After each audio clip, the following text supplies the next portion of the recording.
네, 시청자 여러분, 썰전 라이브 시작합니다. 국민의힘 윤석열 후보의 실언이 이어지면서 논란이 되고 있습니다. 가난한 자는 자유를 느낄 수 없다라는 발언이 논란이 되더니 구지갭 논란도 있었죠. 게다가 오늘은 정권교체를 위해 부득이 국민의힘에 입당했다는 말로 또 논란을 빚었습니다. 이 정도면 실언이 정말 전략인가요? 짚어보도록 하고요.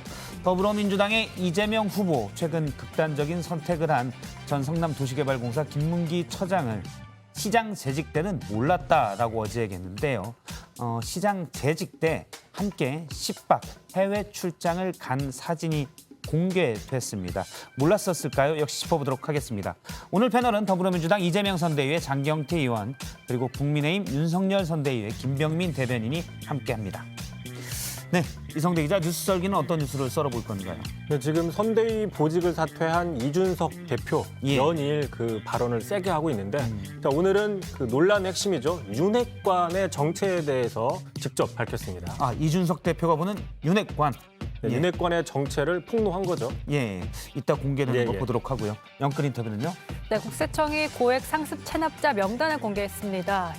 이렇게 쌓인 체납의 규모가 거의 100조 원에 달한다고 하는데요. 100조 원이요? 네, 그중 극히 일부만 또 징수가 가능성이 높다고 합니다. 관련된 얘기를 전문가가 짚어보겠습니다.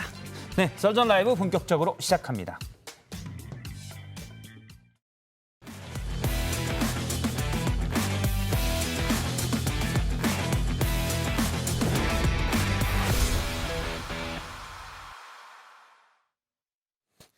예, 날선 특급 썰전 라이브, 오늘 패널은 더불어민주당 이재명 선대위의 청년본부장 맡고 있죠. 장경태 의원, 그리고 국민의힘 윤석열 선대위의 김병민 대변인이 나와 있습니다. 안녕하세요. 네, 안녕하세요. 해명 자료를 많이 만드시느라고 요즘 가장 고생이 많을 것 같은 김병민 대변인님.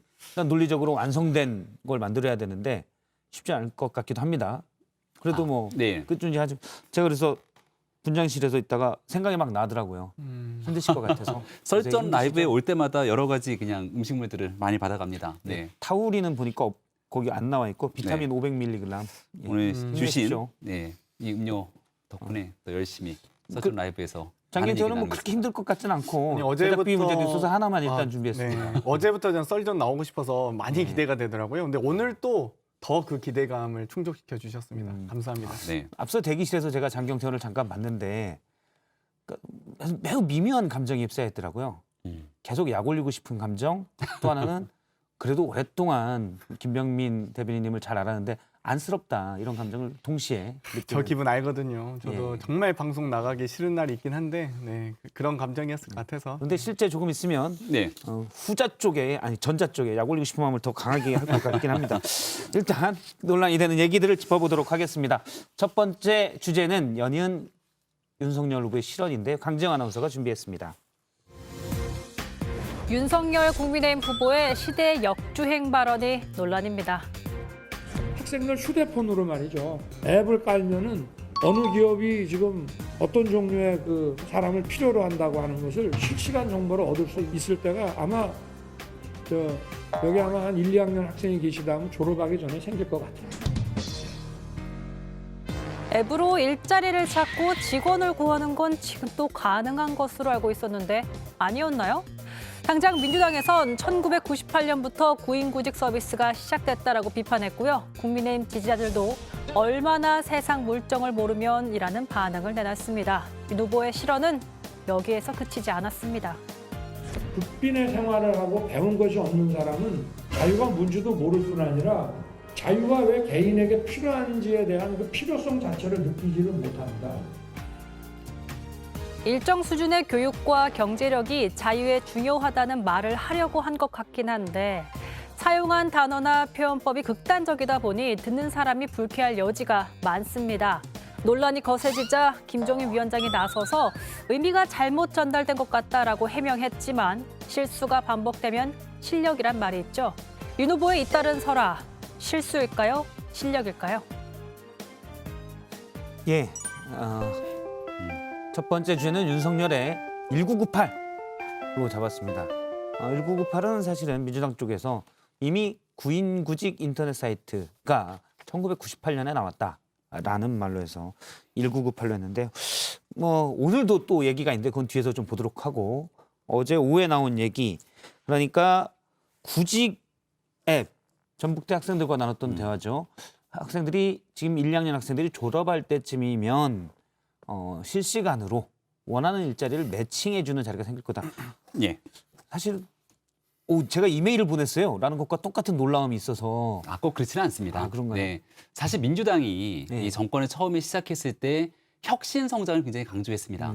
하지만 그 혁신 성장은 온데간데 없었고 논리적으로 모순이 가득한 소득주도 성장에 집착한 나머지 우리가 끌고 가야 될 4차 산업혁명을 다 예. 놓쳐버린 측면이 있죠.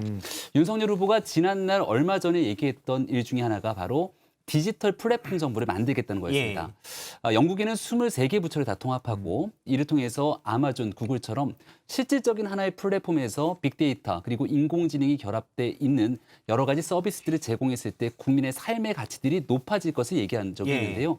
지금 여기에 단순하게 우리 모두가 다 알고 있는 것처럼 어플리케이션에서 기업에 대한 정보와 개인의 구직 활동들을 연결해 주는 것으로 끝나는 것이 아니라 예를 들어서 직을 잃어버리게 되고 실업급여를 신청하게 됩니다. 예. 내가 정부에 실업급여를 신청하고 나서 그 뒤로 어떤 서비스들이 연결돼서 이어지는지를 하나의 플랫폼에서 확인할 수가 없습니다. 따라서 디지털 플랫폼 정부에서 일어나고 구현될 수 있는 그런 어플리케이션의 하나의 사례를 얘기하면서 윤석열 정부가 탄생되고 나면 여기 있는 많은 청년들이 일자리를 쉽게. 얻고 있는 과정에 정부와 민간이 빅데이터와 인공지능을 결합해서 만들어질 새로운 결과물을 보게 될 것이라고 얘기를 한 것이죠. 예. 이해되시죠, 장경태 의원님? 그 송대희 제가 공보단에서 너무, 네. 자료를 내놨는데 김명민 네, 대변인 참 힘드시겠다라는 생각도 제가 들었는데 일단 듣고는 좀 이해가 되긴 하더라고요. 지금 저는. 이제 후보께서 정확히 액면가 그대로 이해하면 될 것 같은데요. 휴대폰으로 구인구직 정보를 알 수 있다. 이 표현을 하셨어요. 이 학생들이 휴대폰 어플리케이션으로 어느 기업이 어떤 종류의 사람을 필요하는지 실시간 정보를 얻을 수 있을 때가 온다? 정확하게 AI가 들어갔습니까? 인공지능이 들어갔습니까? 구인구직과 관련된 실업수당과 이 소위 여러 가지 고용보험이 들어갔습니까? 그러니까 정확하게 집이 없어서 청약통장이 없다라는 발언과 똑같이 일치하는 겁니다. 핸드폰 뭐 쓰시는지 모르겠는데요. 어찌되었건 이 여러 가지 제가 좀 오히려 이 전지적 윤석열 후보 시점으로 돌려드리고 싶습니다. 이 여러 가지 핸드폰으로 물건도 요즘 살 수 있고요. 또 배달도 할 수 있는 시대가 온다고 합니다. 배달도요? 예, 요즘에. 그리고 또 핸드폰만 있으면 뭐 영화도 볼 수 있고요. 핸드폰으로 게임도 하는 오락실 안 가도 된다고 합니다. 이런 말과 같은 거거든요. 그렇기 때문에 액면가 그대로 저는 뭐 AI다, 인공지능이다 이런 말씀 굳이 덧붙일 필요 없이 어떤 종류의 사람을 어떤 기업이 필요로 하는지 실시간 정보를 얻을 수 있을 때가 1, 2학년들이 졸업하기 전에 온다. 졸업할 때쯤 온다는 것 자체가 이 말이 됩니까? 그리고 사실 AI로 이미 취업 구인구직 사이트가 있습니다. 실제로. 제가 사실 그래서 앞서 선대위 공보단에서 나온 자료가 있잖아요. 빅데이터와 AI를 활용한. 그러니까 지금이 아니라 좀 더 발달된 이거라서 저도 워크넷 고용노동부에서 하는 워크넷 한번 앱을 깔아봤어요. 예. 깔고 이렇게 봤더니 직접 전 사실 현재 일자리가 있어 들어가 보진 않았는데 저렇게 워크넷에서도 AI 추천이 있고요. 이력서를 낸 것 그리고 사용 이력을 분석해서 일자리, 훈련 자격 등 6가지 고용 정보를 빅데이터를 통해서 자동 추천해 준다. 네. 지금도 있다네요. 그러니까 이게 얘기를 하고 있는 것처럼 기초적인 서비스, 특히 우리가 얘기하고 있는 인공지능과 빅데이터를 연결하고 있는 초창기 단계 서비스지 않습니까? 예. 윤석열 후보의 워딩 중에서 지금 장경태 의원님은 일부에 대한 내용만을 바탕으로 얘기를 했지만 전체적인 내용들의 맥락을 좀 살펴보고 말씀을 하셨으면 좋겠다는 얘기 드리고요. 오늘 이 내용들이 여러 가지 뉴스가 좀 확산되고 나니까 오후 한 4시경이 넘어서 윤석열 후보가 백브리핑을 통해서 또 다시 얘기를 한 바가 있습니다. 거기에 분명하게 실업급여에 대한 신청을 하고 났을 때에 그 이후로 후속 조치가 연결될 수 있는 인공지능과 빅데이터가 함께 구현될 수 있는 애플리케이션 등에 대한 얘기들을 한 바가 있거든요. 그러니까 후보가 생각하고 있고 우리가 앞으로 나아가야 되는 많은 방향성들을 얘기하는데요. 메타버스 얘기 많이 하고 있지만 우리가 이미 가상공간에 대해서는 아주 오래전 싸이월드 때부터 많은 일들이 구현되고 첫걸음을 떼오고 있습니다. 하지만 지금 있게 되는 메타버스가 어떤 방식으로 더 미래의 방식을 구현하게 될지는 기술의 집약과 그리고 정부가 여기에 얼만큼의 역량을 투입하는지에 따라 달라질 수 있겠죠. 이 얘기는 단순하게 윤석열 후보가 이날 말실수로 하나가 나온 것이 아니고요. 얼마 전에 있었던 디지털 플랫폼 정보를 얘기했을 때 지금 있게 되는 코로나19 국면이요. 예. 지금 백신을 맞고 백신의 부작용이 나타납니다. 그럼 어디다 신청을 하게 되죠? 코로나로 인해서 어려움을 겪고 있는 자영업자들이 여기에 대해서 돈을 정부가 주는 지원금을 신청할 때는 어디 신청합니까?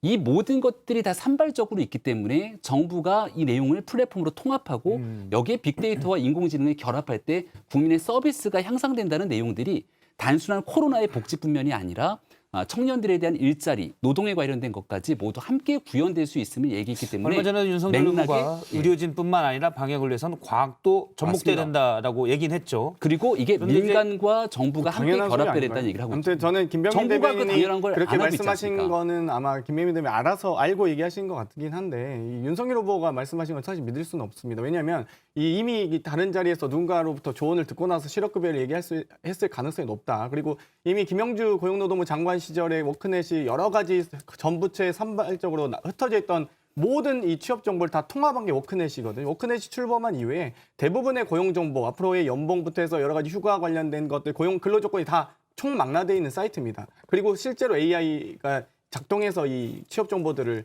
안내하고 있고요. 또 한편으로는 이 전국 각지에 있는 고용지원센터에서 상담사가 그 부분이 부족하면 이 여러 가지 내일 채용 공제라든지 내일 배움 카드를 제공하는 재직자와 실업자 버전이 다르게 있는데 그 부분도 다 안내를 해줍니다. 지금 현재 만약에 이 사이트에서 검색해서 나오지 않는 조건들은 실제 상담사와 예. 상담을 통해서도 가능한데 그 부분도 지금 모르는데 무슨 실업급여라고요? 아니, 아무튼 저는 그 부분도 후보께서 빨리 토론에 나오셔서 제가 보기엔 판판이 과연 그리고 고용보험 특권 노동자 되지 않고 있잖아요. 그 부분도 한번 후보께 질문해 보십시오. 근데 진짜 그런 부분이 있어요. 왜냐하면 예. 실업급여라고 강조를 하셨는데 실업급여는 이제 일자리를 가졌다가 실업한 사람에 해당되고 그것도 구조조정 등에 의해서 해야 실업급여를 받을 수가 있잖아요.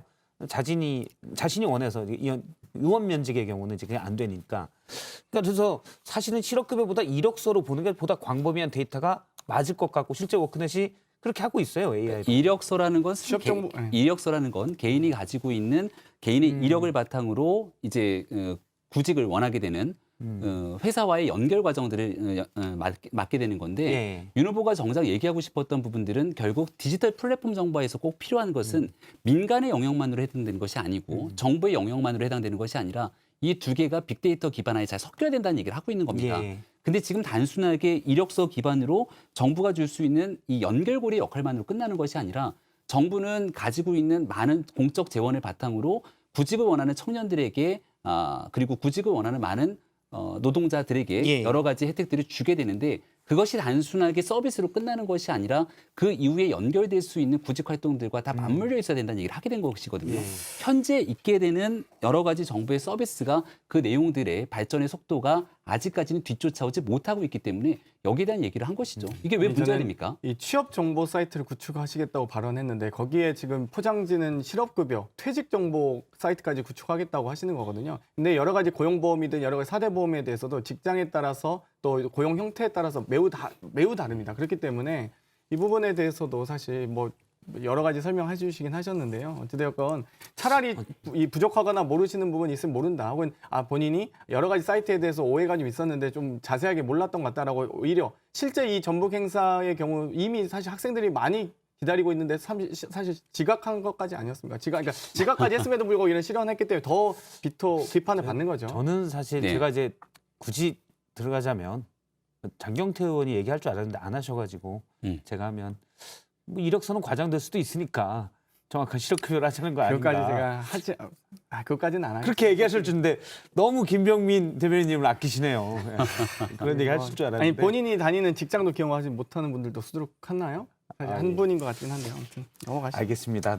너무 좀 제가 뭐 아까 음료수도 드리고 또 이렇게 예. 하는 게 아니 좀 무슨 AI고 인공지능이고 실업급여가 고용보험 이게 무슨 소용입니까? 취업 정보 존경하는 사이트를 장경태 의원님, 네. 그 이재명 후보는 이야기를 꺼내고 나서 숱하게 말을 바꾸는 과정들을 거치기 때문에 여기에 대해서 국민들께서는 도대체 어떤 얘기를 하고 싶은 건지 오해가 아닌 헷갈리는 경우들이 상당합니다.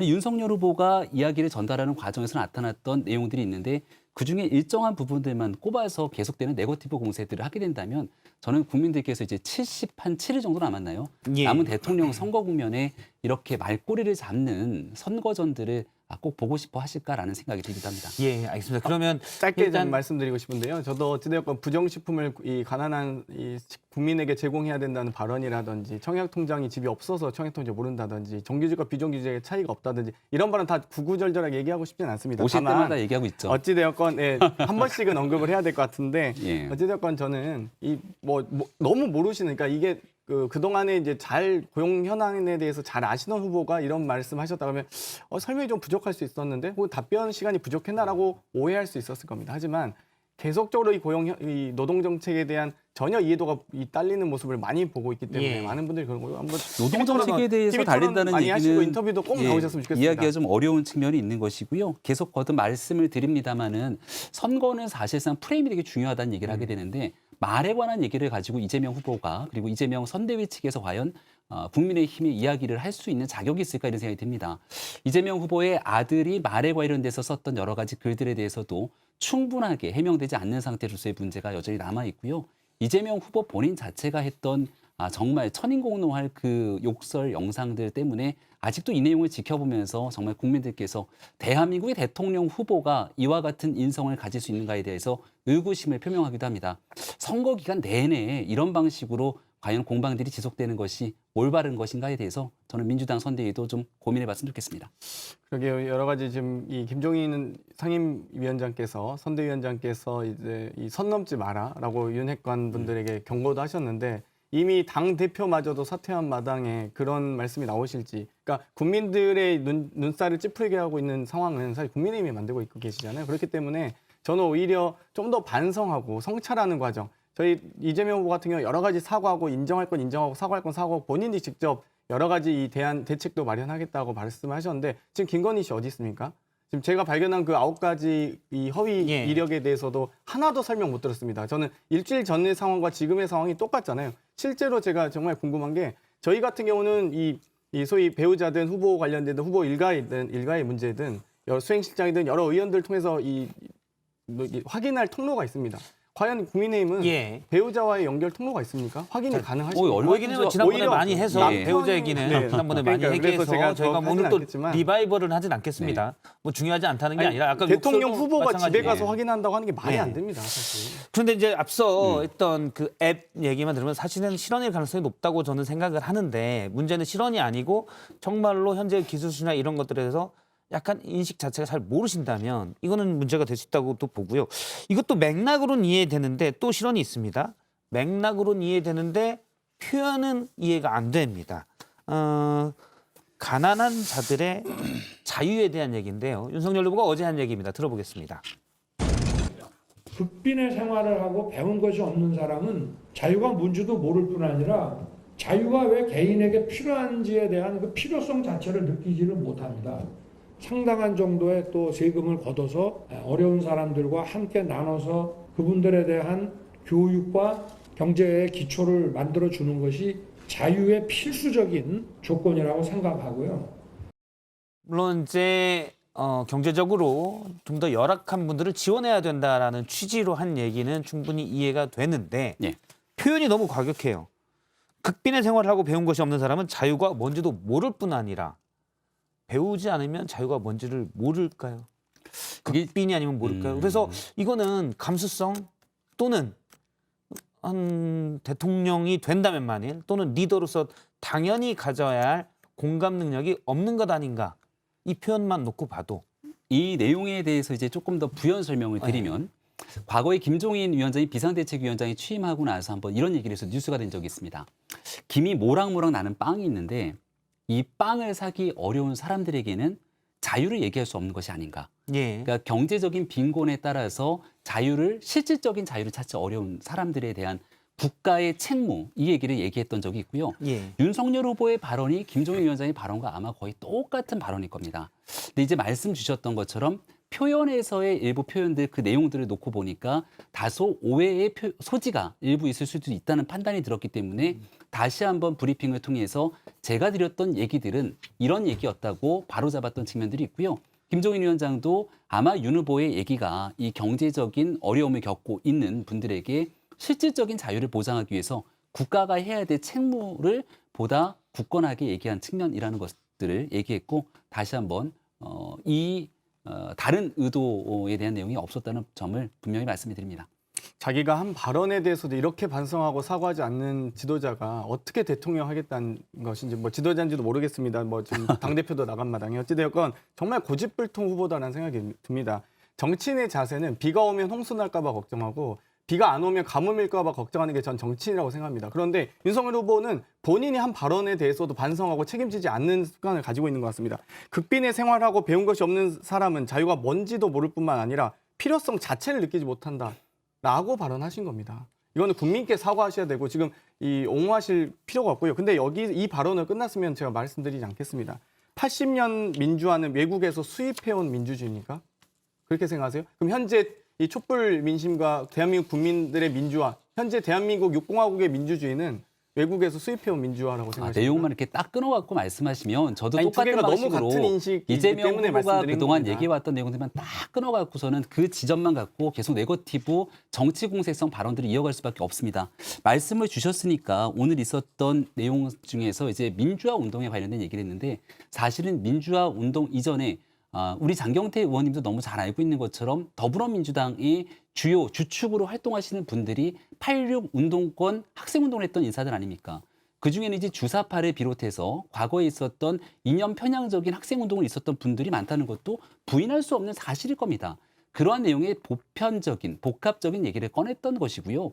아니 대한민국에서 국민의힘은 5.18 민주화 운동을 비롯해서 대한민국 현대사에 있는 모든 민주화 운동을 존중하는 정당으로 정강 정책을 다 뒤바꿨을 뿐 아니라 윤석열 후보가 지난 전두환 씨 관련된 부분들에 있어서도 대학교 모의 재판 시절에 무기징역을 선고했던 일련의 과정들을 지켜보면 이러한 내용들을 일부러 의도적으로 좀 틀어서 정치 공세성 성격의 발언을 하는 것들은 너무 지나치다고 생각합니다. 글쎄요, 87년 6월 항쟁이 그러면 주사파들이 만든 겁니까? 국민들이 그렇게 냈습니까? 얘기한 적이 없습니다. 그렇잖아요. 그러니까 네. 지금 현재 민주화는 어찌됐든 국민들께서 우리 만드셨고요. 국민들이 만든- 대한민국의 민주주의 수준이 네. 매우 올라가 있는 상황입니다. 그런데 왜 극빈의 생활하고 배운 것이 없는 사람은 자유가 뭔지도 모르거나 필요성 자체를 느끼지 못합니까? 그러니까 말씀을 드렸던 것처럼 경제적으로 어려움을 겪고 있는 분들에게 국가가 해야 될 책무를 얘기한 것이고 말씀 주셨던 것이 한 문장을 따서 말씀을 주로 주시는데요.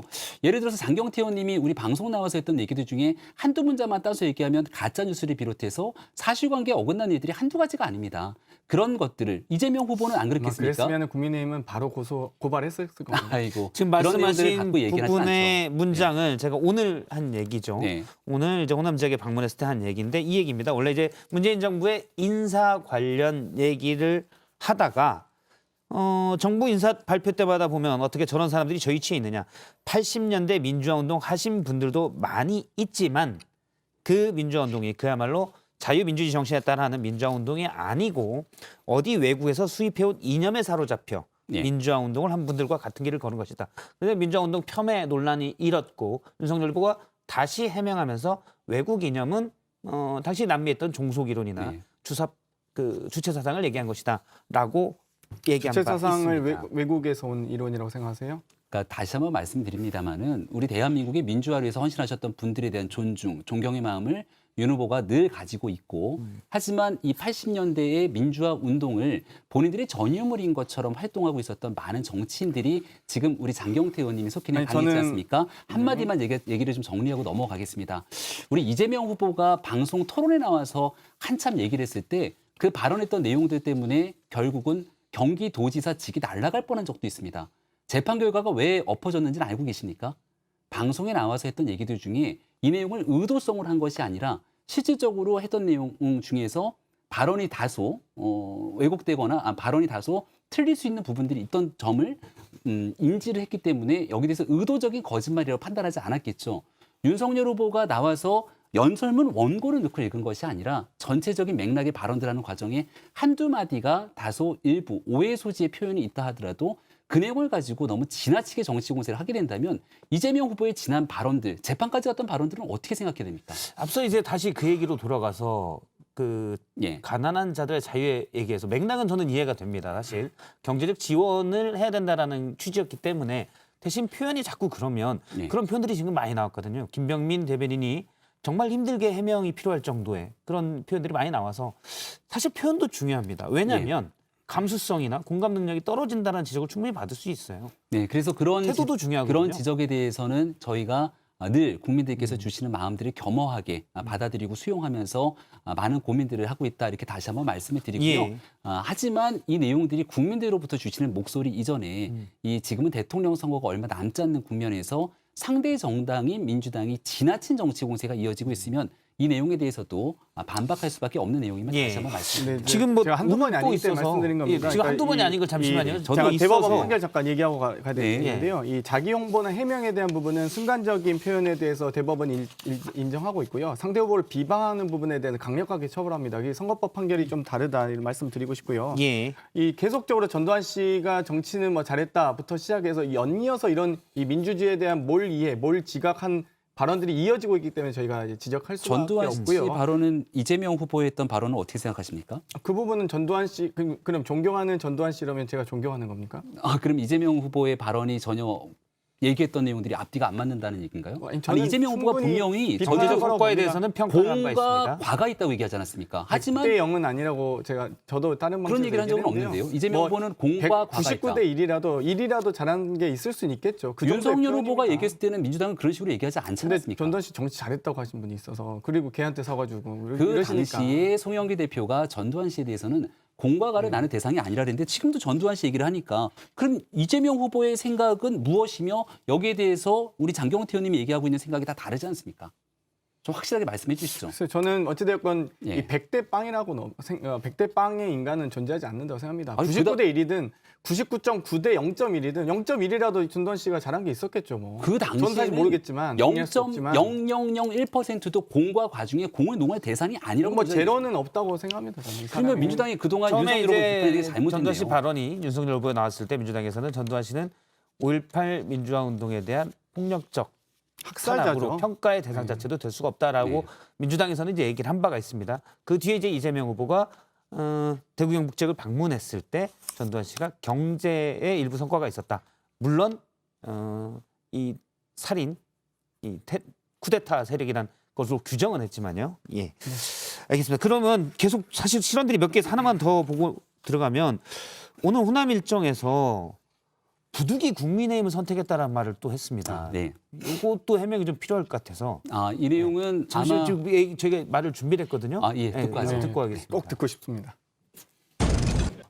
저도 이 정권을 교체를 해야 되겠고 민주당에는 들어갈 수가 없기 때문에 제가 부득이 이 국민의힘을 선택했습니다마는 이 국민의힘이 진정한 국민의 지지를 받는 수권 정당이 되기 위해서 엄청나게 많은 혁신이 필요하다라고 저도 늘 주장하고 있는 바입니다. 예, 이것도 역시 뭐 표현일 수 있는데 네.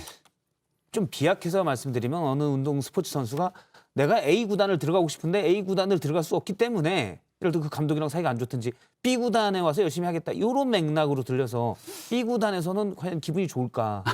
이 정치적 맥락과 상황들은 많은 국민들께서 다 얼마 전까지 지켜보시지 네. 않았습니까? 검찰총장직을 그만두고 많은 국민들께서 유력한 차기 대권 주자의 반열에 올려 놓으셨고 그리고 난 뒤에 정치 참여에 대한 많은 고민들이 있었습니다. 국민의힘에 들어가야 된다는 주장과 국민의힘에 들어가지 말아야 된다는 여론의 예. 주장이 상당히 많이 맞붙이치던 순간이었기 때문에 이 과정에서 국민의힘에 들어가지 말라고 하는 국민들의 목소리도 있었지만 그래도 국민의힘에 들어갔던 점들을 설명한 것이고요. 호남 지역을 방문하지 않습니까? 지금 김한길 대표가 위원장으로 있는 새시대 준비위원회는 국민의힘에까지 들어오기는 조금 주저하고 있는 분들이 정권 교체에 마음이 있다면 그분들도 다 함께 하자. 이런 예. 뜻에 대한 마음을 전하면서 국민의힘을 더 혁신하는 정당으로 만들겠다는 후보의 의지를 표현했다고 볼 수 있겠습니다. 일관된 발언이기 때문에 지적하는 겁니다. 민주당에는 들어갈 수 없기 때문에 부득이 국민의힘을 선택했다.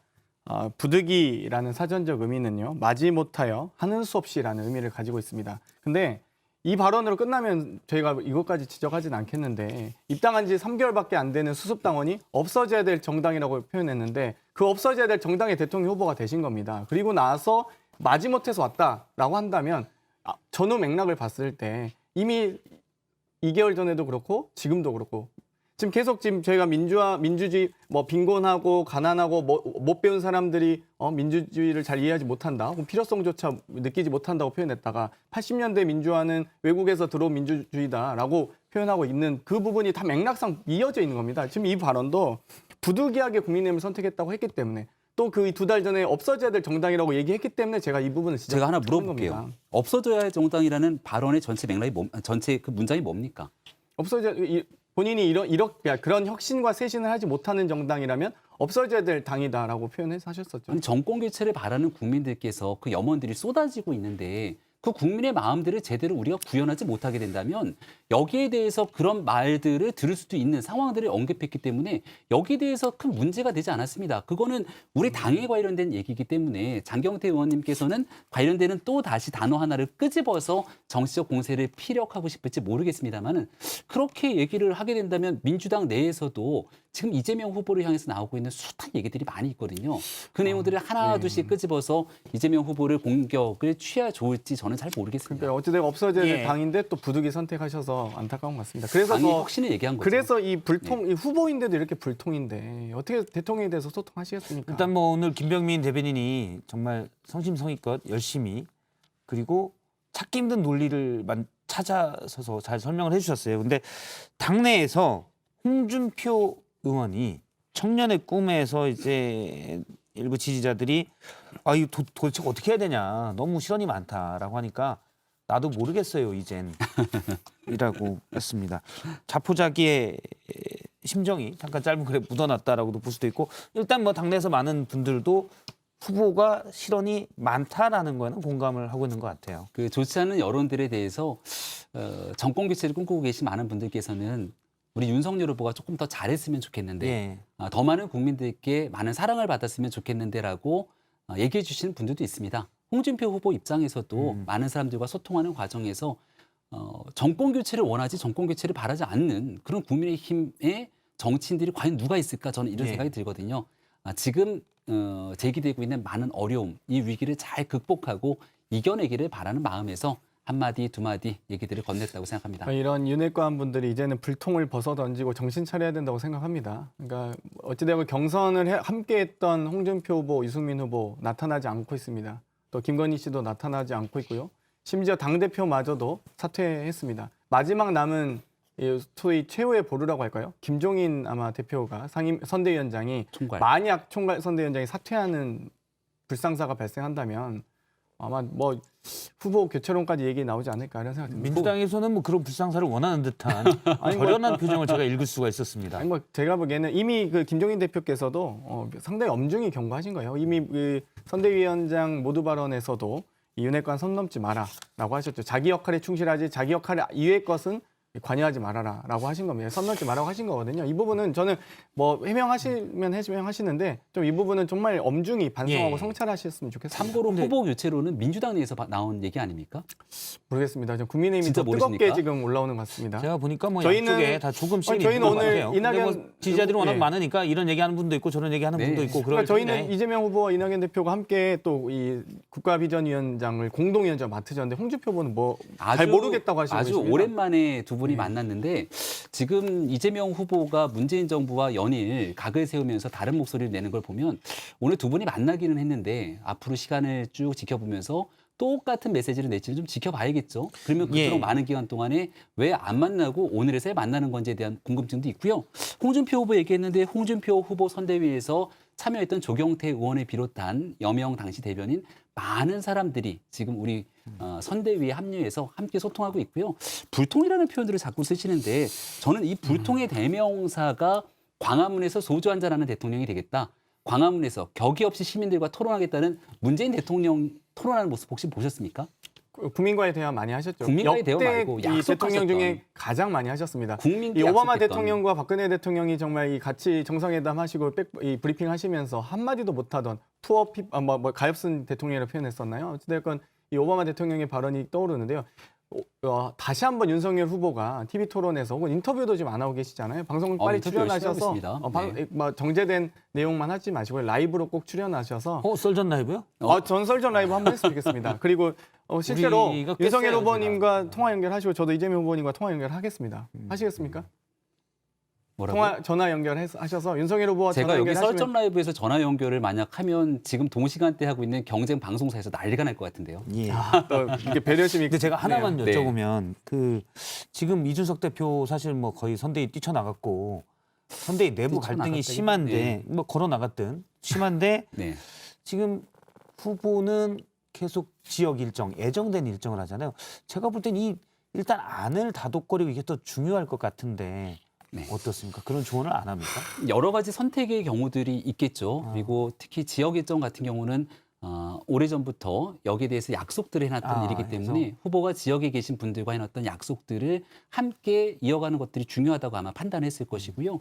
김종인 총괄선대위원장께서 사실 선대위 기구들을 지휘합니다.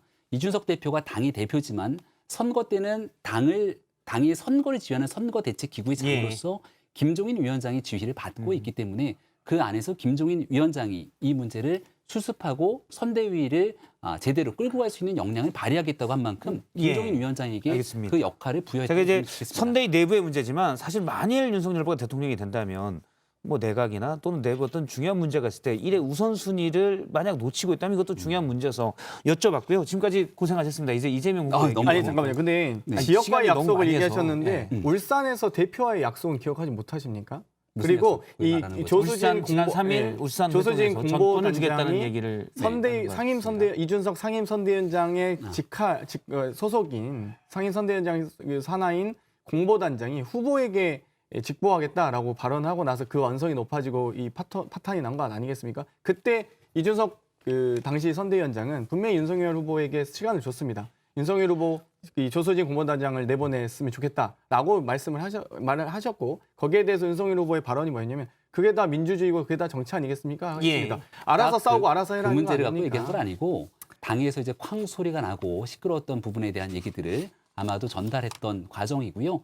앞서 얘기 드리지만 이준석 대표가 상임 선대위원장으로 있습니다만 우리 선거대책기구의 총괄 이끌게 되는 선거대책기구의 장은 김종인 위원장입니다. 예. 그러니까 그럼 김종인 위원장을 그러면 다 정리하고 패싱하고 나서 후보와 같이 얘기하는 것이 그럼 얘기하고 있는 절차와 그 상황 저희가 맞습니까? 전체적으로는 이제 주제를 두 주력 후보의 비판적인 주제로 균등하게 잡는데 시간이 지금 이쪽이 너무 많이 울산의 나와서 지금 합의가 계속 뭐였는지 아시죠? 하면 이재명 후보에게 줄어들 수 있습니다. 아니 울산의 예. 합의가 뭐였는지 넘어가서 기억하시죠? 이재명 후보에게 빨리 해야 돼요. 지금 시간이 없습니다. 이준석 많이 당대표와의 지나가서. 약속을 깼기 예. 때문에 사퇴한 거 지금 아닙니까? 이재명 후보도 전혀 얘기를 이준석 그거는 대표는 제가 아까 권성동 얘기했습니다. 사무총장 예. 이후에 보고를 받은 바가 전혀 없다. 이- 당무에 대한 보고를 받은 바가 없다고 했기 때문에 당무에 대한 보고를 해달라고 요청한 것이고 윤석열 후보가 그렇게 예. 하기로 약속했습니다. 근데 공보단장이 보고를 자, 안 하는 지금 거예요. 이제 이재명 네. 후보 얘기할 겁니다. 알겠습니다. 대답은 아까 제가 했어요. 자, 두 번째 주제는 이재명 미치겠다로 잡았습니다. 다시 떠오른 대장동 의혹. 이재명 후보가 어제 SBS와의 인터뷰에서 직접 입장을 밝혔는데요. 잠깐 들어보겠습니다. 정말 이게 참 이런 표현하면 좀 그런데 미치겠다는 표현이 제가 시장 재직 때는 몰랐고요. 제가 이분을 알게 된 거는 도지사가 돼서 재판 받을 때 이 사람의 존재를 알게 됐고 예, 이재명 후보가 인터뷰 때는 성남시장 때는 고 김문기 처장을 몰랐다라고 했는데 국민의힘의 김은혜 의원이 2015년 해외 출장 당시 사진을 공개했습니다. 바로 이 사진인데요. 2015년 1월에 호주와 뉴질랜드를 10박 11일 사진으로 가는데 이재명 후보 뒤에 바로 고 김문기 처장의 모습이 당시에 같이 출장 갔던 모습이 보였고요. 당시 인원이 11명입니다. 이재명 당시 성남시장과 성남시 공무원 그리고 성남도시개발공사 2명인데 이 두 분이 이제 유동규 당시 본부장과 김문기 당시 처장이었습니다. 그래서 11명이 11일 동안 있었으니 알지 않았겠느냐라는 게 상식적 의혹이고요. 뒤에 보면 저렇게 4명이 찍은 사진도 있었습니다. 뭐 상식적으로는 좀 그래요. 어떻게 보십니까? 이런 걸 보고 불통을 넘어서는 거짓말, 그리고 선택적인 기억 이런 표현을 쓰기 아깝지가 않은 겁니다. 저 장경태 의원님이 좀 얘기 좀 해주셨으면 좋겠어요. 왜 이재명 후보는 김문기 처장을 두고 몰랐다고 얘기를 했는지. 유족의 입장에서 그 마음이 어떨지를 감히 상상하기 어렵습니다만은 어머니께서 이런 얘기를 한 게 보도가 됐는데 거기까지 다녀오고 몰랐다고 얘기를 합니다. 사진 보고 있는 것처럼 이재명 후보는 시장 때 몰랐다고 얘기했지만 시장으로 재직하고 있을 때 10박이 넘는 해외에 출장을 같이 가서 이렇게 바로 옆에 지근거리에 사진까지 찍는 모습을 보여줬고요. 유족의 어머니께서 우리 아들 보고 참 착한 사람이라고 했다. 억울한 건 풀어야 되지 않겠느냐라고 얘기를 했습니다. 지역적인 말꼬투리 잡는 선거가 중요한 게 아니라 사람의 목숨이 거듭 죽어나가고 있는 이 현실에서 과연 이재명 후보는 왜 유한기 전 본부장 사망 사건 때는 어쨌든 명복을 빈다고 참 사람으로서 하기 어려운 표현이 아닐까 싶은데 이런 얘기들을 왜 이재명 후보는 쏟아내고 있는지 말씀을 좀 해주시죠. 일단 삼가 고인의 명복을 빌고요. 정말 죽을 만큼 잘못한 죄, 또 죽음으로 치러야 할 죄값이란 건 없습니다. 그만큼 검찰의 인권 수사, 인권을 보호하는 수사 제가 누누이 강조해 왔고요. 어찌되건 직원들과 여러 가지 특히 산하기관에 많은 직원들이 있는 상황에서 외국과의 뭐 여러 가지 출장이 겹칠 수도 있지만 이걸 하나하나 다 기억할 수는 없습니다. 그렇기 때문에 실제로 저는 어쨌든 후보가 기억하지 못한다. 도지사로서 재판받을 때 기억한다는 말씀을 신뢰하는 바탕으로 말씀드릴 수밖에 없을 것 같은데요. 어찌되건 그 직원들 다 기억하지 못한다는데 어떻게 합니까? 그리고 이분이 지금 돌아가신 게 이재명 후보가 잘못해서 돌아가셨습니까? 그것도 아니지 않습니까? 그렇기 때문에 더더욱더 이 고인의 명예를 훼손하는 등의 발언들은 매우 우리가 주의해서 해야 된다고 말씀드리고 싶습니다. 제가 하나 궁금한 게 이제 여야가 똑같이 특검을 얘기하고 있는데 전혀 진행이 안 되고 있어요. 오늘 법사위에서도 관련 얘기가 조금은 나왔는데 서로 상대 당 때문에 진행이 안 된다고 하는데 왜 안 되는 건가요? 아니 저번에도 저희 윤호중 원내대표께서 김경원 원내대표 만나시겠다고 했더니 김경원 원내대표께서는 몰산 일정이 있으시다고 내려가신 적이 있고요. 또 한편은 또 뭐 추진하겠다. 또 후보께서도 특검 같이 하자 하셨을 때 또 김경원 원내대표께서 코로나 확진이 되셨어요. 그래서 또 확진되셔서 격리돼 있으셨고 이제 격리가 풀리셨는지 모르겠는데 풀리셨으면 빨리 원내대표끼리 만나셔서 혹은 수석끼리 만나셔서 먼저 특검법에 대한 여야 지도부 간에 이 협상을 해야 되지 않겠습니까? 일방적으로 특검법 제출해놓고 너희 빨리 들어와라 회의 일방적으로 개최하신 거잖아요. 그렇기 때문에 저는 먼저 합의를 좀 하시라 말씀드리고 싶습니다. 지켜보는 국민들 다 아십니다. 누가 특검을 거부하고 있는지. 더불어민주당 상성호 특검 말고 그냥 특검 하실 겁니까? 네, 다 하시죠. 더불어민주당은 지금 제기되고 있는 많은 내용들에서 상설 특검이 성역 없는 않습니까? 전체 대상 수사 말고요. 대상에 대해서 수사 대상을 수사 방법을 상설 특검을 얘기하고 있지 않습니까? 상설 특검도 할 수 있죠. 말씀을 명확하게 해주세요. 저는 상설 특검도 할 수 있고 특검법도 할 수 있다고 보는데 아니 민주당은 다만 수사 대상을 특정해서 범위를 확정하고 하는 게 맞다. 그러니까 조건을 달지 않고 전체 수사 대상. 그러니까 수사 대상에 대한 조건 없는 특검은 이미 윤석열 후보가 11월 때부터 얘기했던 내용들이고요. 더불어민주당이 상설 특검, 그러니까 지금 우리가 대한민국 현대사에서 바라보는 박 전 대통령 최순실 국정농단 사건에 대한 특검을 비롯해서 한국 현대사의 중요한 사건들에 대해서는 다 특검법을 통한 특검을 하지 않았습니까? 그렇습니다. 더불어민주당은 또 야당이던 시절에 상설 특검 얘기가 나오면 코웃음을 치면서 쳐다보지도 않았습니다. 특검으로 얘기를 안 하니까. 그런데 더불어민주당은 왜 지금 있는 국면에서 상설 특검을 고집하고 특검법에 의한 특검을 거부합니까? 아니 상설 특검도 할 수 있고 저는 말씀드렸잖아요. 특검법도 의원님의 허용하고 얘기가 상설 특검도 중요한 게 할 수 있다. 아니라 민주당의 입장을 말씀드리는 거예요. 아니, 저희는 상설 특검 물론 상설 특검은 현재 대한민국 헌정사상 한 번도 진행된 적이 없는 특검이긴 합니다만 저희는 상설 특검 할 수 있다. 그리고 특검법 제정도 하지 않는데 지금 국민의힘에서는 특검법 지금 본인들이 상설 특검만 주장하고 있다는 게 이제 김병민 대변인의 저희는 얘기인데 둘 다 할 수 민주당에서 둘 다 할 수 있다는 아닙니다. 저희는 입장인가요? 상설 특검과 특검법 하자고 하는 거잖아요. 근데 왜 그 특검법 확실합니까? 상설 네. 특검을 주장하는 게 아니고 특검법에 의한 특검을 할 수 있다는 거죠, 민주당은? 근데 왜 본인들이 낸 발의한 네. 특검만 가능한 거죠? 그렇게 얘기하지 않습니다. 그렇죠. 그러면 우리들이 냈던 상설 특검에 특검도 대해서는 가능하신 거죠? 예. 우리 예? 합의도 가능하신 아니, 거죠? 상설 특검은 말이 안 되죠. 상설 그러니까 특검 둘 다 가능하잖아요. 근데 그러니까. 또 만약에 예. 특검이 급하다면 예. 국민은 상설 손바닥을 특검을 할 알 수도 수 있지 없는 않나요? 상설 특검을 해갖고서는 어떤 결과를 나타나겠습니까? 아니 검찰에서 하고 있는 수사에 대해서 이 수사가 미진하기 때문에 여야 합의한 특검법에 통한 특검이 필요하다고 얘기를 하고 있는 것이고요. 지금 자꾸 수사 범위 대상을 가지고 협의가 안 된다고 하고 있는데 얼마든지 다 같이 하자고 얘기한 지 오랜 시간이 지났습니다. 네. 예. 입장이 같은 것 뭐 같습니다. 지지부진한 평행선이 사실 계속되고 있다는 느낌을 좀 줄 수가 없고 뭐 시청자분들께서 두 분의 말씀 듣고 판단을 하실 것 같습니다. 오늘 이재명 후보 관련돼서 얘기가 또 하나 있는데 이낙연 전 대표와 오찬을 했습니다. 오늘 낮에 약 1시간 20분 오찬을 했는데요.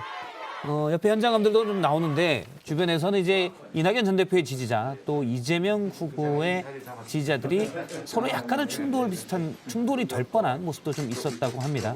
지지자들끼리는 아직 뭐 다 화해가 된 건 아닌 것 같고요. 지금 보면 서로 연단에 먼저 올라가셔라 양보하는 모습들이 있는데 어쨌든 후보니까 이재명 후보가 이제 양보하다가 먼저 올라가는 모습도 확인할 수가 있었습니다. 경선이 끝난 뒤에 한번 만났었고 51일 만에 이재명 후보와 서로 맞득치 않은 걸로 여겨졌던 이낙연 전 대표가 저렇게 손을 잡았습니다. 그런데 이낙연 대표가 비전과 국가비전과 국민통합위원회 공동위원장을 맡게 됐는데 일성이 후보와 또 선대위와 결이 다른 얘기를 내가 할 수도 있다. 이런 말을 했어요. 이건 무슨 의미인가요? 뭐 당연히 할 수 있는 말씀이라고 생각하고요. 어찌됐건 후보께서도 여러 가지 본인이 새롭게 시작하고 싶은 부분에 대한 가치와 철학이 있고요. 또 이낙연 대표께서도 본인이 후보 시절에 또 고민하셨던 가치와 철학이 있습니다. 그 부분에 대해서 과감없이 또 소신 발언하시겠다는 것으로 보이고요. 이 여러 가지 당내 경선을 하다 보면 경선 후유증, 뭐 여러 상처도 남을 수 있습니다. 그런데 저 그림을 반대로 조금만 국민의힘으로 바꿔보면 과연 윤석열 후보와 이 홍준표 후보가 만날 수 있을지, 오히려 홍준표 후보 지지자들은 지지 철회를 떠나서 오히려 타익당하고 이재명 후보를 지지하시는 분까지 나왔습니다. 그렇기 때문에 좀 저희에 대한 물론 냉철한 또 냉정한 기준 제시해 주시는 거 감사하고요. 어쨌든 저희는 천천히 화합하고 수습해가는 과정이다. 그에 반해서 지금 당대표도 떠났고 경선 후보도 떠났고 앞으로 김종인 대표까지도 총괄 선대위원장까지 떠날지도 모르는 그 대신 신지혜 씨가 오셨으니까 잘 신지혜 씨와 함께 해보시면 좋을 것 같고요. 네. 대기실에선 되게 안쓰럽다고 그러셨잖아요.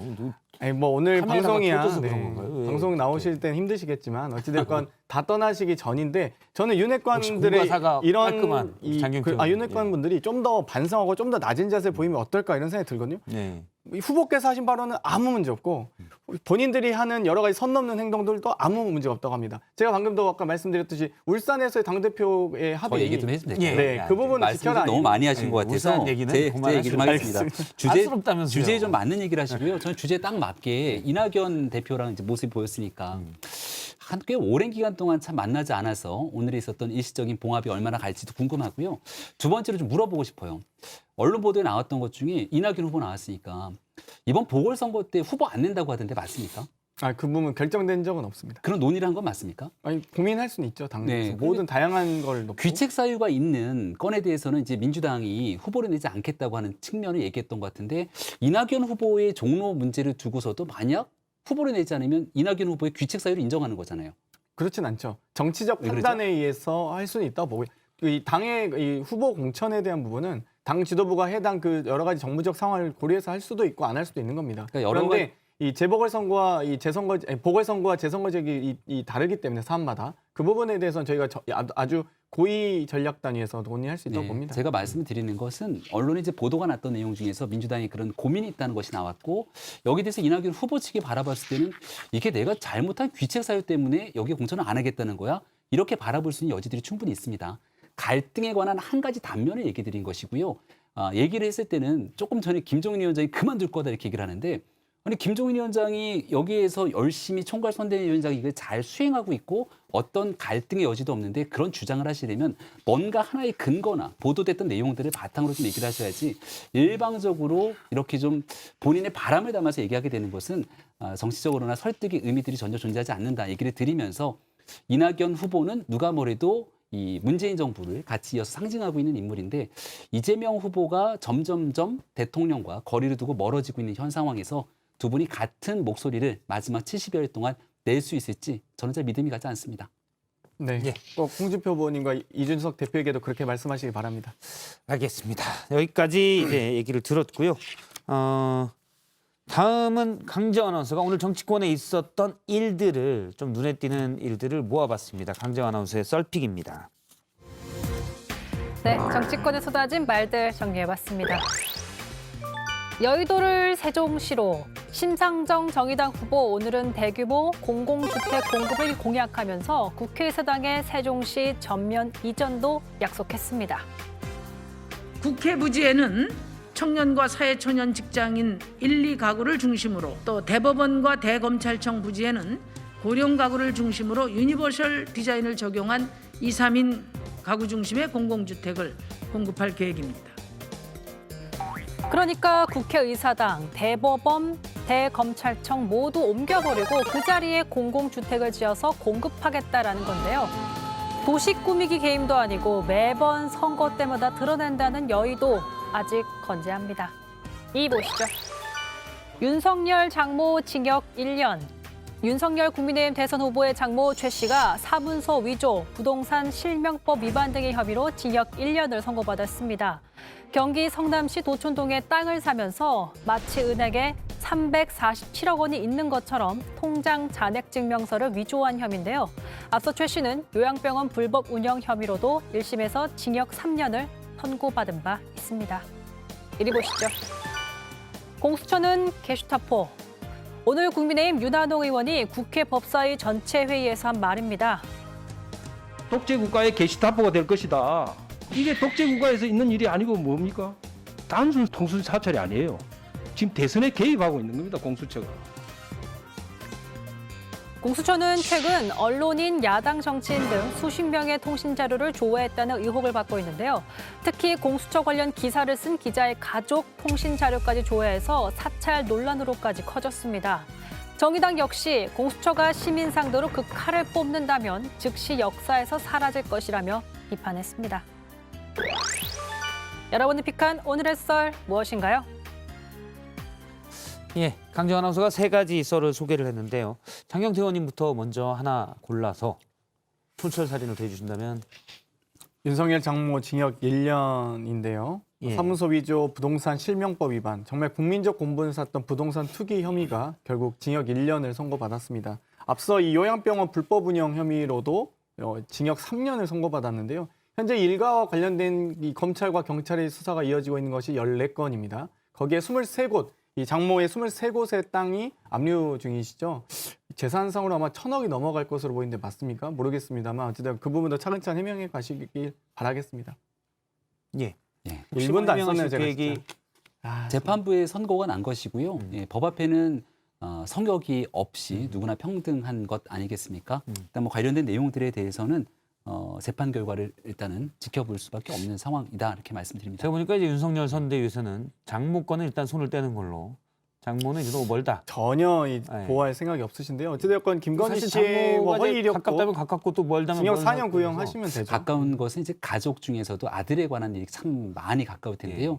불법 도박, 상습 도박 등에 대해서 지금 수사가 잘 진행되고 있는지 모르겠습니다. 이거 저도 참 사실 대선이 70여일 남아서 뭐 정책 이런 거 정책통이거든요. 제가 원래 이런 거 하고 싶은데. 그랬습니까? 네. 일단 뭐 가족 관계 이렇게 해야 돼서 좀 그렇긴 합니다.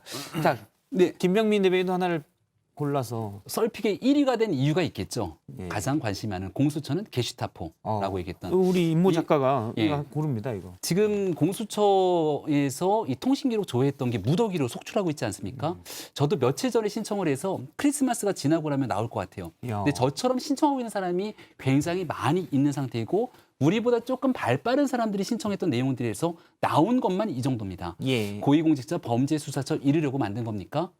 더불어민주당에서도 좀 신청 좀 해보시죠. 민주당에서 혹시 공수처에서 통신기록 조회한 건 없는 건지, 그리고 관련된 일에 대해서 공수처가 고위공직자의 범죄를 수사하는 것이 아니라 범죄를 저지르고 있다면 여기에 대해서 과연 어떠한 방식으로 국민께 책임을 질 것인지 반드시 그 책임 물어야 된다고 생각합니다.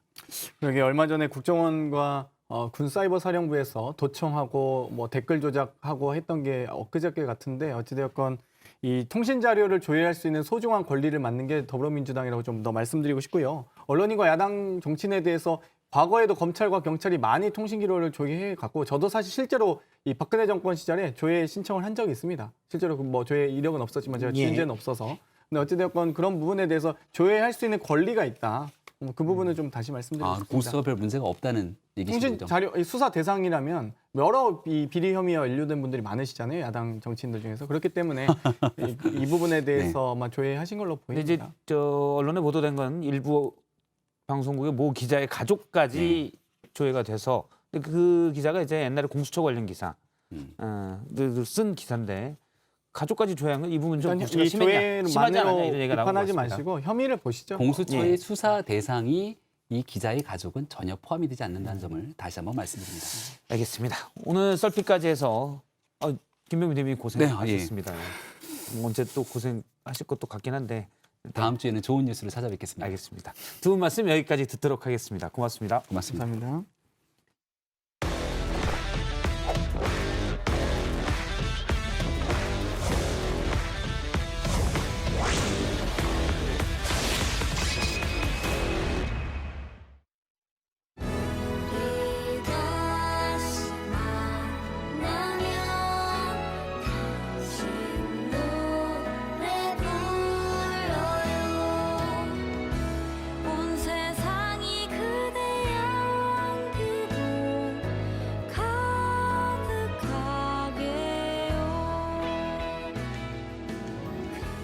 네, 이성대 뉴스 썰기를 진행해야 되는데 제 귀는 이쪽에 좀 열려 있습니다. 여기서 썰던 라이브가 계속되고 있는데 하지만 이성대 뉴스 썰기 바로 시작해 보죠.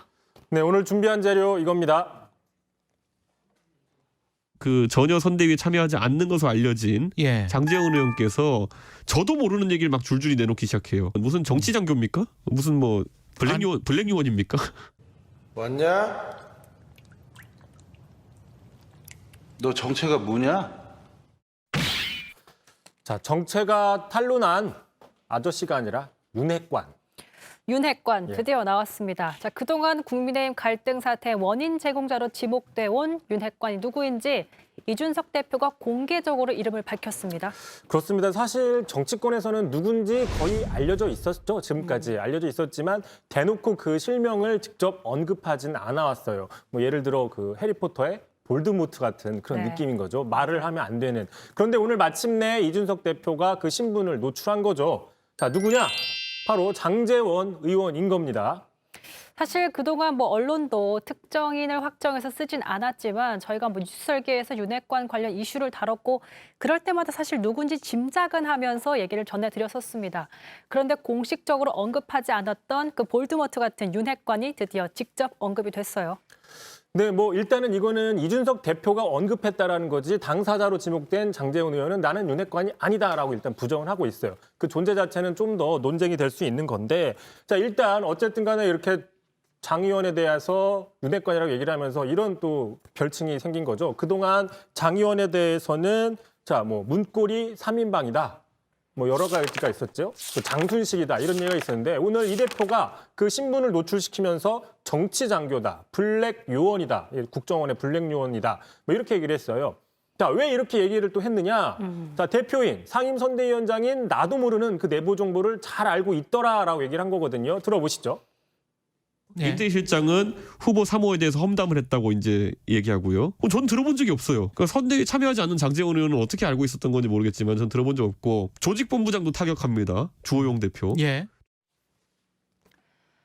상임선대위원장인 이 대표, 이준석 대표 본인도 모르는 내용을 장 의원이 얘기하는 걸로 봐서는 본인이 윤핵관이라는 걸 사실을 스스로 증거하는 거다, 드러낸 거다라는 주장을 하고 있는데 장제원 의원이 언제 저런 말을 했던 거죠?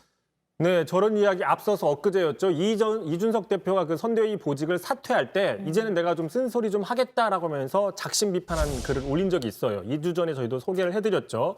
자, 장제원 의원이 이준석 대표가 옹졸한 자기 정치를 하고 있다. 또 그 조수진 공보단장 당시 자, 후보 팔고 다니지 말아라라고 하면서 둘 다 비판을 했었던 거예요. 당시 이 부분이 좀 많이 부각이 됐었는데 사실은 이 글을 쓰는 그 뒤에도 선대위의 주요 포스트에 대한 비판을 많이 써놨어요. 대표적으로 지금 총괄 상황본부장을 맡고 있는 임태희 본부장입니다. 자, 총괄 상황본부장이란 분은 좀 약간 불만이 들어가 있죠, 표현에. 선대위 들어오자마자 사모님이 커튼 뒤에 숨어서 내조한다고 얘기를 하고 있다. 어처구니가 없다. 어떤 근거로 그런 말을 하고 있느냐라고 얘기를 했어요. 자, 그다음에 또 조직본부는 불협화음이 밖으로까지 새어나온다. 주호영 조직본부장. 자, 표현 하나하나에 상당히 불만이 들어가 있는 거죠. 자, 다시 얘기하면 임태희 본부장에 대해서는 당신이 들어온 지 얼마나 됐다고 후보의 그 배우자에 대해서 이러쿵저러쿵 얘기를 하느냐라고 얘기를 하는 거예요.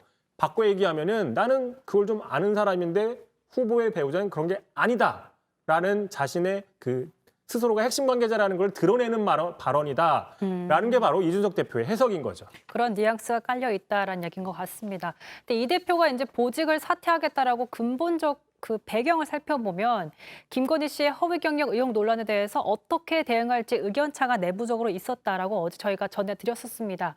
그러니까 윤핵관 그리고 윤다관 들은 김건희 씨 의혹에 대해서 강경하게 맞대응해야 되고 내부에 대해서는 김 씨에 대해서 부정적으로 언급하면 안 된다. 이런 스탠스를 보여주고 있기 때문에 이 대표와 좀 마찰이 있었던 거죠. 그렇습니다. 그렇게 볼 수 있는 거고요. 참고로 그 장제원 의원이 공개 저격을 했던 임태희 지금 총괄 상황본부장은 김종인 위원장이 데려온 김종인 위원장 측의 인사인 겁니다. 윤핵관이 아닌 거죠. 뭐 오늘 아침 언론 보도에서도 나왔지만 지금 윤석열 선대위는 지금 장제원, 윤한홍, 권성동처럼 이른바 윤석열 후보의 측근으로 분류되는 사람들이 주로 비서실에 포진이 돼 있고 반대로 이제 임태희 위원장, 뭐 본부장, 금태섭 본부장 같이 김종인 위원장과 친한 사람들이 총괄 본부에 포진이 돼 있는 상황인 거죠.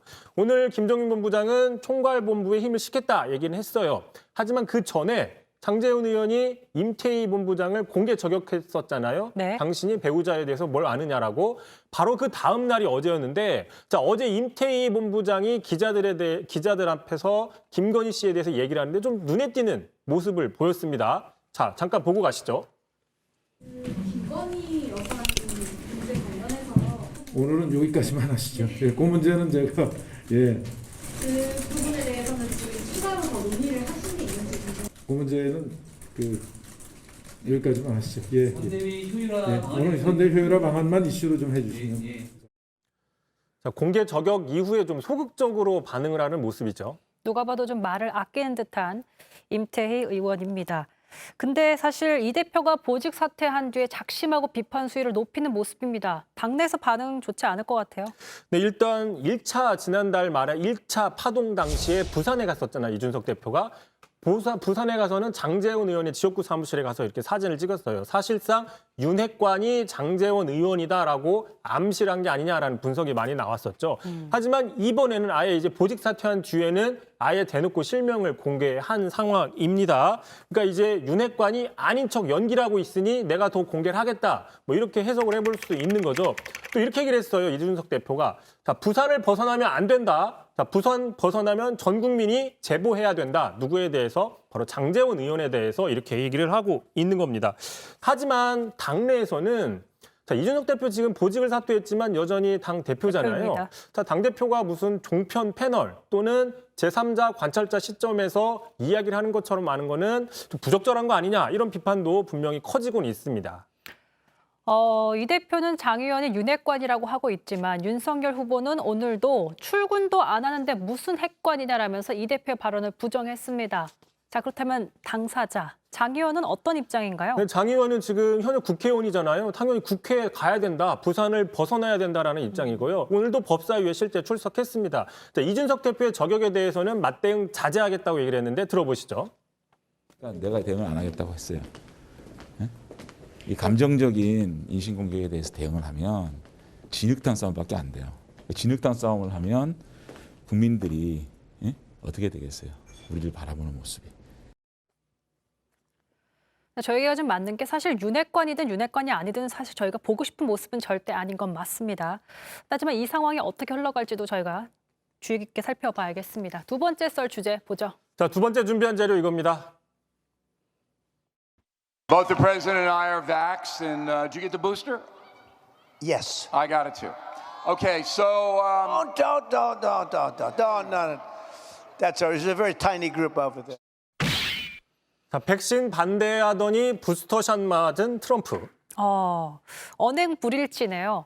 오랜만에 이제 글로벌 이슈를 하나 소개해드립니다. 백신 접종을 비판했던 미국의 트럼프 전 대통령이 최근 부스터샷 접종을 스스로 공개해서 지지자들에게 항의를 받는 모습이네요. 네, 말씀하신 것처럼 트럼프 대표적인 백신 회의론자, 마스크 무용론자였고 실제로 지난해 9월 말에 확진도 됐어요. 자, 그래서 올해 3월 달에 역대 전직 대통령들이 모여가지고 이제 백신 접종을 독려하는 광고를 찍을 때 트럼프만 불참했어요. 여기에는 이제 같은 공화당 출신인 부시도 참석을 했는데 말이죠. 자, 그런데 지난 1월이었습니다. 이제 백악관의 임기를 마치고 떠나기 직전에 백신 1차 접종을 비공개로 트럼프는 맞고 떠났습니다. 한마디로 얘기하면 지지자들한테는 백신 맞지 말아라라고 주장을 하면서 본인은 몰래 맞은 셈이죠. 뭐라고 해야 될까요? 내로남불? 트로남불이라고 볼 수 있는 거고, 자, 지지자들한테 백신의 무용론을 막 설파한 어떤 연기를 한 셈이다. 뭐 연말에 연기 대상감이다. 뭐 이렇게 볼 수도 있는 거죠.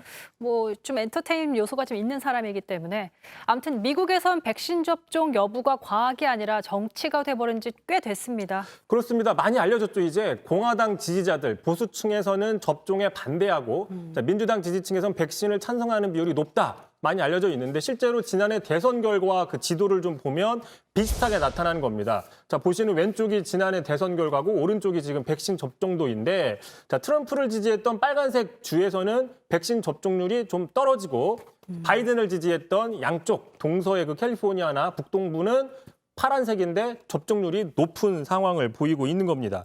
자, 지금 미국에서는 어쨌든 간에 백신 접종률을 높이려고 하고 있어요. 자, 그러다 보니까 바이든이 최근에 이렇게 얘기를 했어요. 자, 트럼프도 맞는다. 왜 거부를 하고 있느냐라고 얘기를 한 거예요. 당신들이 지지하는 트럼프도 맞았다라고 얘기를 하면서 자 또한 전임 행정부의 노력과 결과로 백신이 확보가 됐다라고 하면서 트럼프 행정부를 치켜 세우기도 했어요. 자 그러자 트럼프 베리 땡큐하다 얘기를 또 했습니다. 굉장히 감정이 솔직한 트럼프인데 어쨌든 우리나라도 현재 백신 접종이 불안한 분들이 꽤 있습니다. 이건 뭐 정치적 이유가 아니라 안전성 관련 문제인 것 같죠. 일단 우리나라와 미국 상황은 다르지만 코로나 빨리 종식되길 그런 마음은 다 같은 것 같습니다. 이성대 뉴스설기 여기까지 듣겠습니다. 수고하셨습니다. 나는 가지는 달수도 있어 보이기도 하는 나는 그곳에 그냥 싹다 나를 까발려줘 바닥에 바닥까지 나 웃으면서 그냥 잠에 들 수 있게 나는 부족하디 모자란 놈또 네 곁에서 막 웃은 네 사랑이 조금 팔릴 수가 있게 없어 보이는 철가상이 또 없어 영원이지 행복한가 싶기도 해 그렇게 따져보지 네, 영끌 인터뷰 시간입니다. 국민의 4대 의무 중 하나로 일컬어지는 납세 의무. 대부분의 국민들은 충실하게 그 의무를 다하고 있지만 해마다 고액의 세금을 내지 않고 있는 체납자는 늘어나고 있습니다. 국세청이 공개한 고액 상습 체납자 명단에는 올해만 약 7천 명의 새로운 이름들이 추가됐는데요. 체납된 세금만 5조 3천억 원. 이렇게 세금을 계속 내지 않는다면 어떤 조치가 취해질까요? 자, 박영범 세무사 모시고 관련된 내용 짚어보도록 하겠습니다.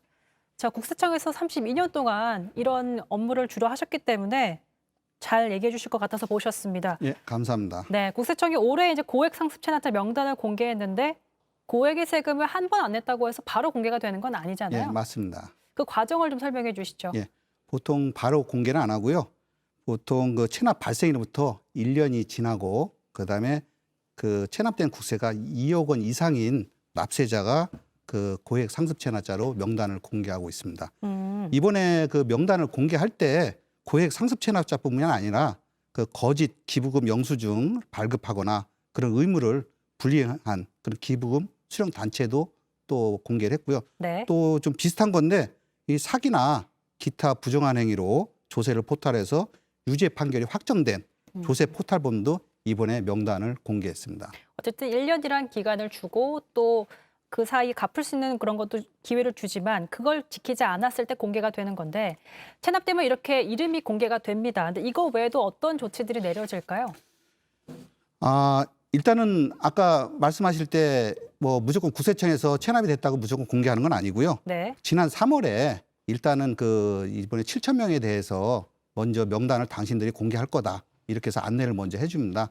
그래서 한 6개월에 걸쳐 가지고 세금을 내서 2억 미만으로 세액이 준다든지 아니면은 뭐 납부 의지를 보인다든지 아니면 본인이 불복으로 해서 아직 억울하다 이런 경우에는 약 그 한 700명 정도를 빼고 그 소명기를 주고 난 뒤에 명단이 공개됐고요. 네.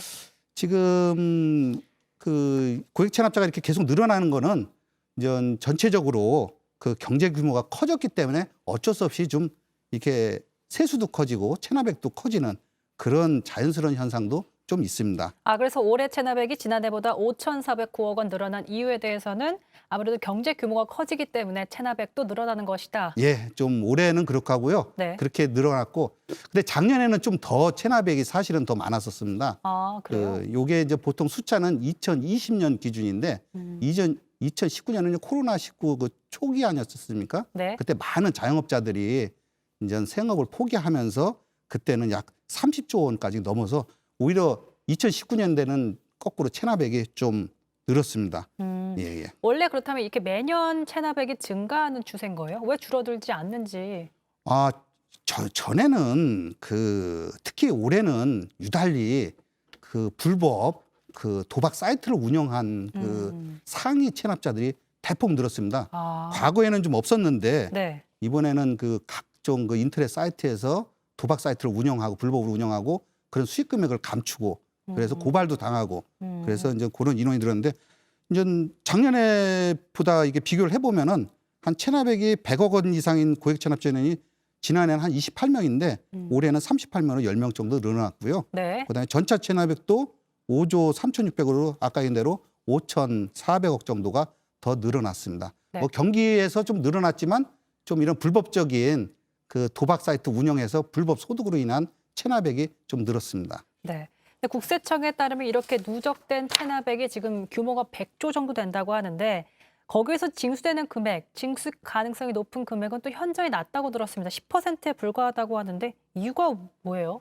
실제로 그 체납액은 총 그 세액에 뭐 체납액이 이제 고지가 된 듯이 자진 납부를 하면 여러 가지 상황으로 좀 밀려서 내는 경우가 있습니다. 그래서 네. 한 10% 정도가 좀 밀려서 내는데 요 100조는 과거부터 지금까지는 계속 누적돼 가지고 네. 하나라도 압류가 됐으면은 계속 올라온 숫자고 또 이제 1년에 보통 277조 정도 세수가 있는데 그거에 비하면은 뭐 자연스럽게 그렇게 큰 금액이고 이 중에서 실제로 한 98조 정도는 이제 그 무재산이든지 아니면 압류만 했는데 재산적인 가치가 없어서 그냥 그 소멸시효가 안 지나서 계속 붙들고 있고 그런 그 체납액이 많고요. 실제로 받을 수 있는 건 약 10조 정도인데요. 전체적으로 체납액이 점점 늘어나는 것은 뭐 맞습니다.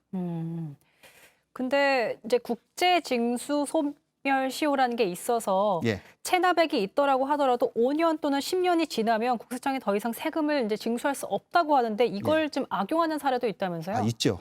어. 그 5년만 무재산으로 되면은 그 소멸시효가 완성돼서 이제 더 이상 체납 처분을 안 하니까 그걸 이용하는 체납자가 뭐 있긴 있습니다. 근데 그거 5년이란 걸 피하려면 사실 굉장히 생활에 압력이 좀 많이 있을 것 맞습니다. 같은데. 실제로 뭐 저도 주변에 친지나 있지만 실제로 이제 열심히 일을 했는데도 불구하고 자기가 뭐 부도를 내기도 싫었는데 사업 실패로 그렇게 해서 무재산이 된 경우도 있고요. 네. 그런데 뭐 그런 분도 있고 또는 악의적으로 고의적으로 부도를 내듯이 고의적으로 체납을 하고 5년이 지나서 여기 소멸시효를 노리는 그런 악성 체납자도 물론 있습니다. 그러니까 고의적으로 내지 않는 경우들이 더 많은가요? 아니면 내지 못하는 경우가 더 많은가요? 사실 체납이 되면은 국세청에서 우리 국민들이 아는 것보다도 상당히 좀 많이 괴롭힙니다. 일단은 금융거래도 못 하고요. 150만 원 기초생활 이상의 그 금액에 대해서 금융거래도 못 하고 심지어 뭐 해외여행도 못 가고요. 관어사업도 제한되고 체납을 해보지 않은 사람은 그 체납 처분에 대한 그 국세청의 그 이렇게 받는 그 내용에 대해서 함부로 그렇게 쉽게 그냥 넘어갈 수는 없다. 그런 인상을 받을 겁니다. 물론 5년? 저도 현직에 있을 때 그렇게 힘들게 좀 이렇게 5년 시효 안에 받으려고 노력을 하고 있고요. 국세청에서는 이런 것 때문에 무한 추적팀이라고 해서 그런 추적팀도 있고요. 또 세무서에는 체납정리과라고 그래가지고 전담 조직이 있습니다. 오직 이런 체납세금만 전문적으로 받는 그래서 아주 끝까지 그 재산이 있으면 어떻게든지 찾아내려고 노력을 하고 있습니다. 그래서 놀라운 게 예. 5년이라는 시간 동안 이러한 여러 가지 압력을 가하는데도 버텨내는 사람들이 있다라는 거잖아요. 지금 보니까 공개된 명단에 뭐 전 프로야구 선수, 개발업체 대표, 사실 이렇게 공적인 자리에서 일을 해야 되는 사람들도 있는데 예. 5년 동안 버텨내는 사람들도 있다라는 거잖아요. 그 제가 그 우리 그 삼성 라이온스의 그 전 그 우리 선수를 가만히 보면은 2018년도 체납이거든요. 네. 그 내용을 보면은 아마 현역 시절에 그 자기가 받았던 종합소득세 신고를 그 다음에 이제 여러 가지 그 후에 구설수가 있었지 않습니까? 네. 도박이나 그래서 막상 5월달에 신고를 하니까 세금 낼 납부가 할 능력이 없어서 제가 볼 때 체납이 된 것 같고요. 근데 좀 악의적인 체납자도 있었습니다. 그 지금 현재 법인에서 보면은 1위 기업이 그 일본 기업 회사거든요. 네. 그 쇼난 시사이드 개발이라고 이 회사는 이제 주식을 국내에 있는 주식을 양도를 해가지고 양도착을 했는데 중부지방 국세청이라는 데서 조사를 했습니다. 그래서 일본 기업이 한국에서 주식을 양도했으니까 세금을 내라 이렇게 했더니 그 일본 기업이 난 한국에 나는 그 지점이나 이게 없다. 난 못 내겠다. 이렇게 버티니까 그걸 이제 소송을 거쳐가지고 한국에서 대법원에서 보니까 너는 한국에서 세금 내는 게 맞다. 그렇게 해서 최근에 대법원 판결이 되면서 올해 법인 1위로 그렇게 지금 올라왔죠. 이런 경우에는 좀 악의적으로 조세 회피를 국제적인 조세 회피를 좀 하려다가 이제 우리나라 국세청한테 그 추적을 당하고 그래서 확인이 된 경우죠. 예. 근데 이렇게 세금을 거두려는 국세청의 입장과 그걸 또 교묘하게 피해가려는 체납자들의 입장이 있을 것 같은데 예. 그 수법이 점점 더 교묘해진다면서요? 예, 고전적으로는 아까 얘기한 대로 5년 이내는 일단 무재산이면 된다. 이렇게 보통 국민들은 알고 있죠. 그래서 이제 국세청에서도 공공기관이기 때문에 함부로 뭐 집도 수색도 하고 그렇게 할 수는 있죠. 그래서 이제 과거에 그 어려운 시절에는 전 건설업체나 여러 업체들은 아예 자기 자신 회사를 어느 정도 해서 폐업이 예상된다, 기업이 예상된다 그러면 자기 힘으로 재산을 나눠놓고 이제 전부 다 친인척 명의로 해서 하는 경우도 있고, 또는 이제 가끔 나오죠. 그 현금이나 각종 기금속 아니면 채권에서 은행 금고나 아니면 집에 금고에다가 숨겨놨다가 걸리는 수도 있죠. 근데 이제 보통 이런 경우는 전부 다 수색조사 해서요. 그 국세청 직원이 다 나가서 꼭 1억 이상 되면은 전부 다 나가서 집에 가서 수색을 합니다. 또 아까인 대로 하고요. 네네. 예. 그래서 앞으로 이제 국세청에서 고액 체납자를 신고하고 받을 수 있는 포상금을 20억에서 30억으로 대폭 늘리기도 했는데 예. 앞으로 좀 고액 체납자를 적발하는 데 큰 역할을 하기를 기대하겠습니다. 박영범 세무사와 관련된 얘기 나눠봤습니다. 인터뷰 고맙습니다. 예, 감사합니다. 네, 오늘 썰전 라이브 여기까지입니다. 계속해서 뉴스룸이 이어지고요. 저는 내일 저녁 6시에 다시 찾아뵙겠습니다. 시청해주신 여러분 고맙습니다.